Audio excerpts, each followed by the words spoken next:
Le Coran, dans Surat Al-Hadid 50, mentionne de manière fascinante que le fer a été descendu sur terre, ce qui, d'un point de vue linguistique et spirituel, soulève de nombreuses réflexions.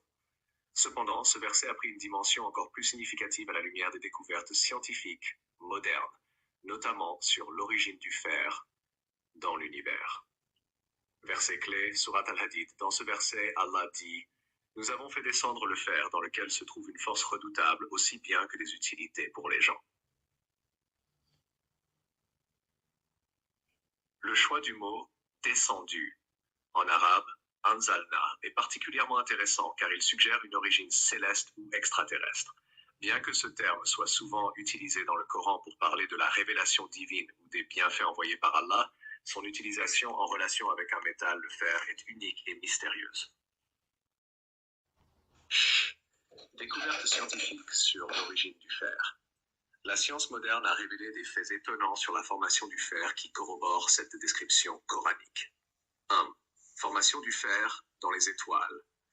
Le fer, le feu, ne se forme pas naturellement sur Terre, ni dans des conditions terrestres normales. En fait, il est produit au cœur des étoiles massives. Lorsqu'une étoile atteint la fin de sa vie, elle entre dans une phase de supernova. Pendant cette phase, des réactions nucléaires extrêmement puissantes créent des éléments lourds, y compris le fer, qui est ensuite dispersé dans l'univers lorsque l'étoile explose. Le fer et les météorites. Après l'explosion de ces étoiles en supernova, les particules de fer se propagent dans l'espace sous forme de poussière cosmique ou intégrées dans des météorites.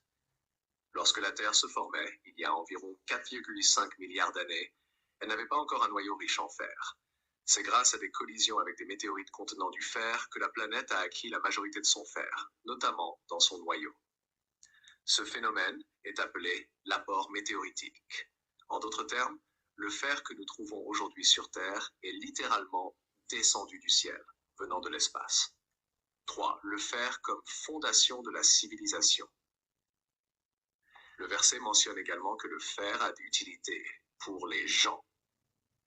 Le fer a joué un rôle central dans le développement de la civilisation humaine.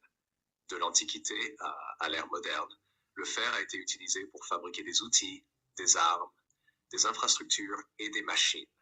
Sa force et sa polyvalence en font un élément essentiel dans la vie humaine, et cette utilité est également soulignée dans le Coran. L'impact du fer sur la planète Terre.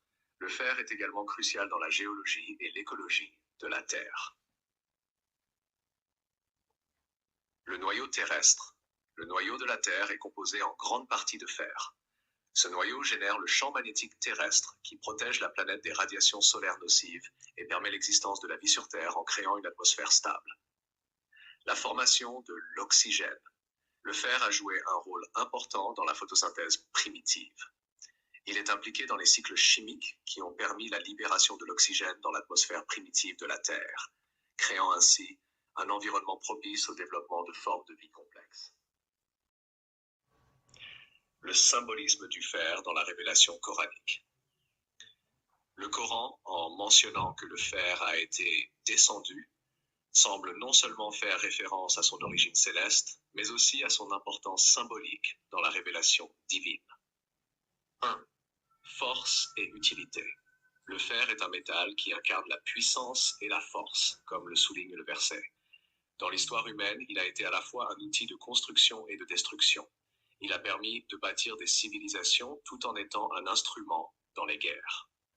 Ainsi, le fer représente cette dualité de la force, capable d'apporter le bien, mais aussi d'être utilisé à des fins destructrices. 2.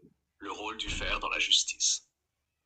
Dans un contexte plus spirituel, l'utilisation du fer dans les épées, les armures et les outils de défense peut être vue comme un moyen d'instaurer la justice sur Terre.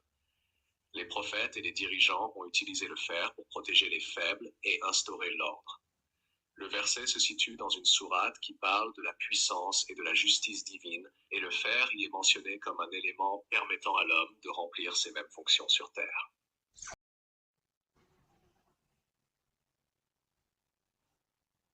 Analogie entre le Coran et la science. L'étonnante correspondance entre la description du fer dans le Coran et les découvertes modernes en astrophysique et géologie offre un autre exemple de la manière dont le texte coranique semble anticiper certaines connaissances scientifiques. Le fait que le fer soit descendu du ciel par le biais de météorites est une réalité que la science n'a comprise que récemment, bien après la révélation du Coran. Conclusion. La mention du fer dans le Coran comme étant descendu sur terre est un exemple fascinant de la manière dont les versets coraniques peuvent être interprétés à la lumière des découvertes scientifiques modernes. L'origine extraterrestre du fer, confirmée par l'astrophysique moderne, donne un nouvel éclairage sur ce verset et illustre une fois de plus la profondeur du texte coranique, qui continue de susciter l'intérêt et l'admiration des croyants et des chercheurs. Cette harmonie entre le message coranique et la science contemporaine renforce l'idée que le Coran contient des vérités intemporelles.